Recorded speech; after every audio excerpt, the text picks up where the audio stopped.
So last week we talked about 7 words.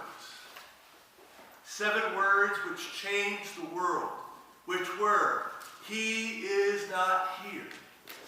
He is risen. It is with those words that we all rejoice and we follow Christ.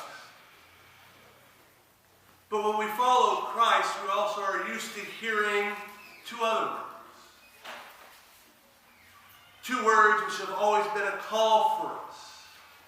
2 words which have meant to us that we need to really consider what is going to happen next. And Jesus calls all with these 2 simple words. Follow me. Those 2 easy words. 2 words which compose a simple command to act upon. Seem like it's easy. And in some respects, the church at large has made it feel like it is easy to follow Jesus. And we often point to how easy the 12 disciples heard the 2 words, follow me, and they got up and they left everything and followed him. And we think that we can do just like they did. But a recent problem has come to light, in which sometimes we might have made it perhaps too easy for people to follow him. Because people have begun to follow him more at their leisure and convenience than really thinking about what the cost of discipleship is for Jesus. And because of this, the church has probably struggled a little bit in helping people become disciples of Christ. And I feel like some of that issue comes from the title that we often associate with followers of Jesus, disciple. And yes, when you look at our purpose as the Advent Free Methodist Church, to make disciples is what we strive to become. But what does a disciple truly mean to be? When we think of what a disciple is, we tend to identify it as a person who accepts or assists in the spreading of a doctrine to another. But often we fix this picture of who a disciple is with a person who is filled with zeal and loyalty to a belief system to the point where they do strange things or they support strange ideals with such enthusiasm that it borders on prejudice.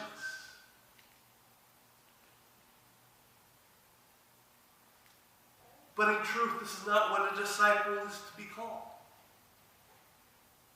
To be a disciple is much more deeper than just to have a zealous attachment to a particular doctrine or teaching. For the word disciple comes from the Greek word mathetes, which means a learner, or somebody who's taking the mental effort needed to think something through, as to learn the way and lifestyle that is required. Mathetes comes from the Greek word, comes from the root word mathano, which means I learn to be so and so. So when we say that we are disciples of Christ, we are saying that we are learners of the way of Christ. That we are striving to live a way in which Christ lived. Or we are saying that I learn to be like Christ.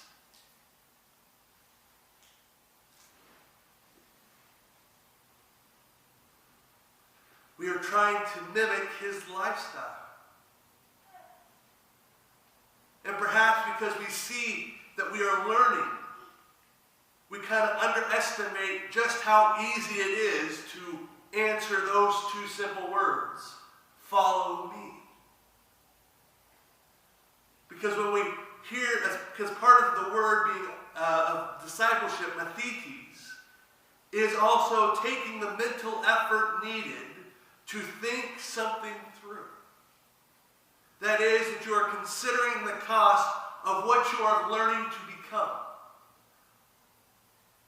And I feel like this is the part where the church quite doesn't emphasize enough of, because Jesus emphasized it many times. Jesus emphasized, you really need to think about this before you truly follow me. In fact, recently a Gallup poll found out this week that only 47% of Americans are attending church. Now, what makes it so surprising is that that is down from a year ago, when that number was closer to 70%. And now there are a few factors that could factor into that, such as the influence of the pandemic. But when we compare to that poll with a poll that was taken at the very beginning of the pandemic, which showed that only a third of those who were attending church before the pandemic are not going to come back. A third are not going to come back. Based off of those numbers, you wonder what made them not come back. Did they think about what it would cost them to be a follower of Jesus? Did they think it all the way through?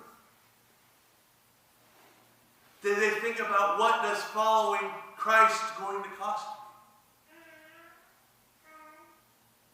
And perhaps some of this blame lays on the church, who kind of made it too easy for people to understand that what it means to be a disciple, to be a learner of Christ. But in either case, Jesus warned us that there is going to be a cost. That there is going to be a cost to follow him. And Jesus mentioned it several times in his earthly ministry. And so we'll be looking at several of these costs in the coming weeks. But this morning we'll be looking at Matthew 8, verses 18 through 22. And we'll be seeing what Jesus tells two people that want to follow him, and what it is going to cost them if they want to follow him. So if you turn with me in Matthew chapter 8, we'll be looking at verses 18 through 22.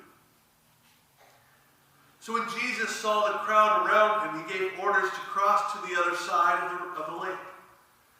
Then a teacher of the law came to him and said, "Teacher, I will follow you wherever you go."